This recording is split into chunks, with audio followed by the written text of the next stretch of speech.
Hi everybody, it's Susan from Sunrise Quilt Studio, and today I wanted to give you some tips on assembling the Flower Garden Quilt. And I'm on my EQ8 program right now because I think will be easier to show you some variations on the layout than it would be to use the actual blocks. If I had a design wall, I would use that, but I don't here in my rental house. So I think this is going to be probably the easiest way to do this. So I hope you will stick around, and I'll show you a couple of variations on how you can lay out this quilt. The instructions will be linked down below, and those will be the assembly instructions as well as all three of the block instructions. So you can grab them all right there if you want. And on my blog, there are posts for each individual block, and there are the assembly instructions plus that particular block instruction on each one of those posts. So there's a couple different ways that you can get these instructions. Now, this layout here is what I have decided to do for my quilt, and of course, like with most quilts, there is more than one way to lay them out, so I wanted to show you some variations on that. One of the first things is looking at the center here. I have all of my sunflower blocks facing outward, but you can also have them facing in. So I'm just going to click these blocks and rotate them so you have a different look there. You can rotate them so that they are facing each other from top to bottom, and that creates kind of a wreath look. You can also have them so that they're kind of chasing each other, and then you have a different kind of a wreath right there. So variations here that you can use. So it's all up to you on what you like, what appeals to you the most. And just go for it. Just have fun playing around with the blocks, and come up with something that works well for you.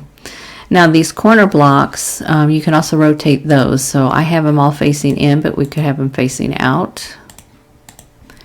And if you'll notice, the leaves kind of all touch each other, and they kind of create a wreath look.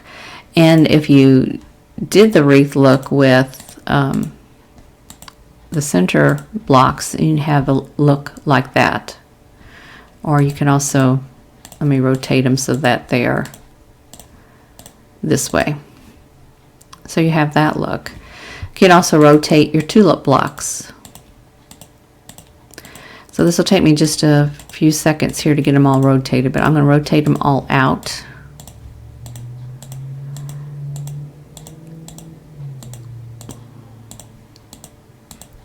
And this will give it a different effect. Okay, so now what you have is kind of a rickrack looking effect here, going all the way around. So that's a different layout right there. Okay, so I'm going to rotate everything back, and one thing on your oops, there we go. One thing on your tulips, when you lay these out, you don't have to group them all with the same color all in a row. If you don't want to, you can mix those up, so you could have each row has one of each color in it. You can also leave some of these out if you want to.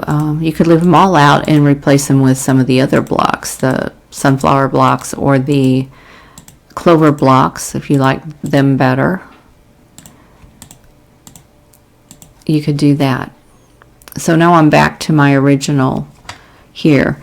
Another thing you can do is switch these blocks around. So instead of using the clover blocks in the outer corners, you could use them in the center here. So let's see what that would look like. I'm going to choose a couple of them. Okay, let's do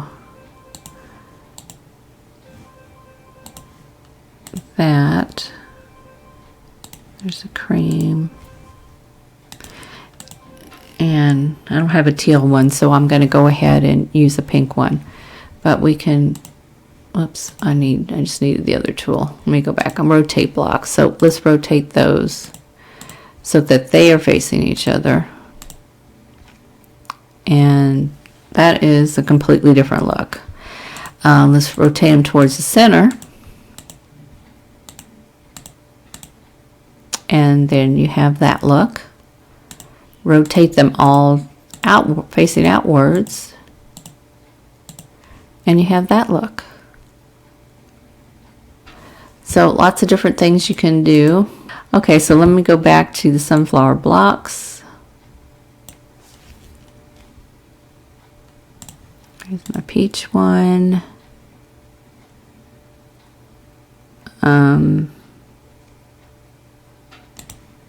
Pink,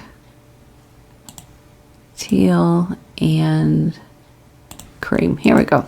Okay, so now I can rotate these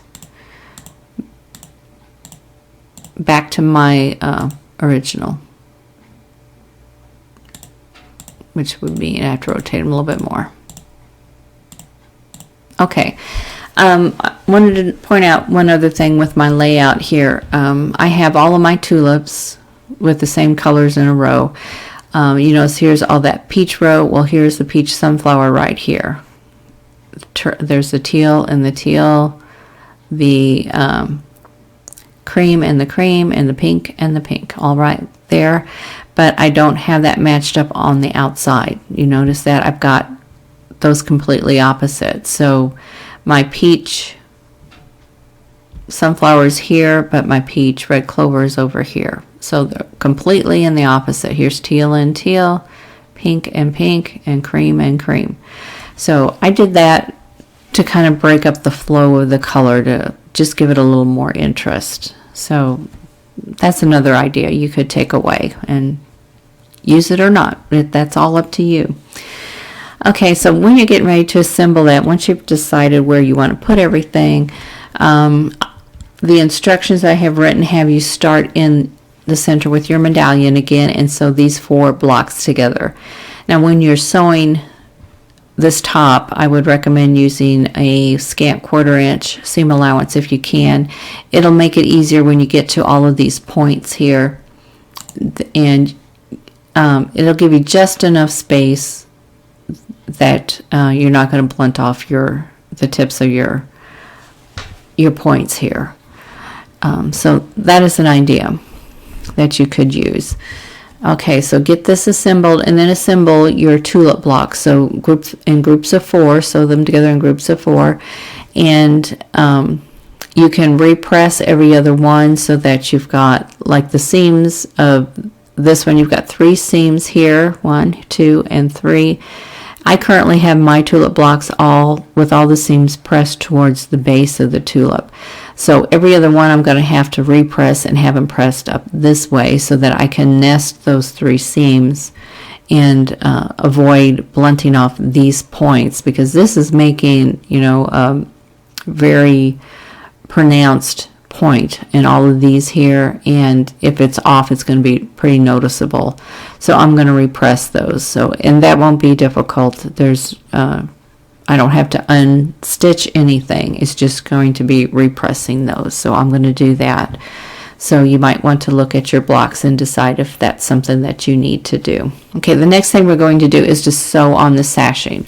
So you've got 2 really long pieces of sashing here, the horizontal pieces right here and here. You're going to sew those on last. What you're going to start with are these little short pieces on your top and your bottom row of tulips.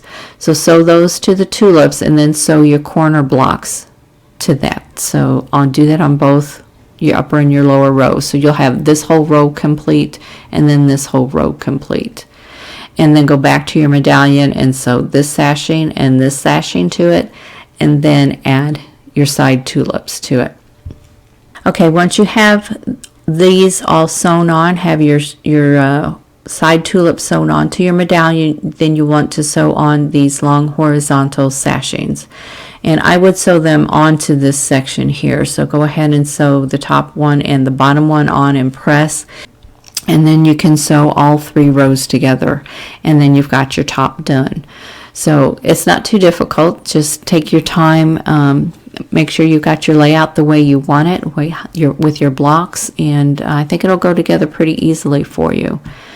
And then you just have to do your inner and your outer border. And I like to do what's a long horizontal borders. I don't like doing miter borders because when I get them on the long arm machine, those miters tend to stretch, and it's just kind of an irritation to me. So I just don't do miter borders. So I like to do the long horizontal, which means the horizontal pieces are the longest ones. So you're going to put on your vertical pieces first in this kind of a setting. So measure your quilt top from top to bottom right through the center, and take that measurement and cut your side inner borders and sew those on, and then measure from side to side horizontally right through the center, and take that measurement and cut your top and your bottom inner border and sew them on, and then repeat those steps.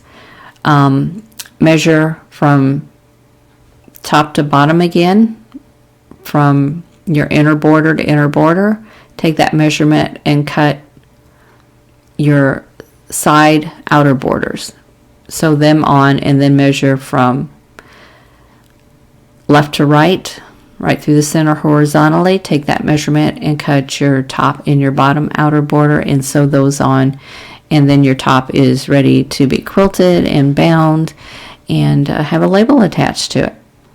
Now, I did get a question last week or maybe the week before. Somebody asked if I had any ideas on doing the finishing quilting on it yet, and I don't. I haven't gotten to that point.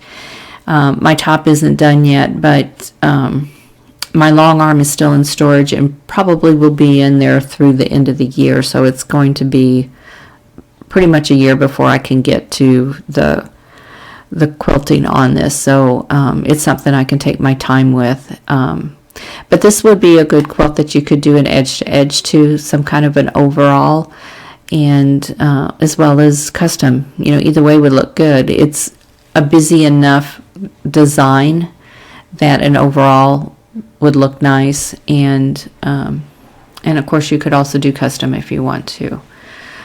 So it's all up to you. And one thing, if you would like to share your quilt with us, I would appreciate that. You could email it to me at sunrisequiltstudio@gmail.com.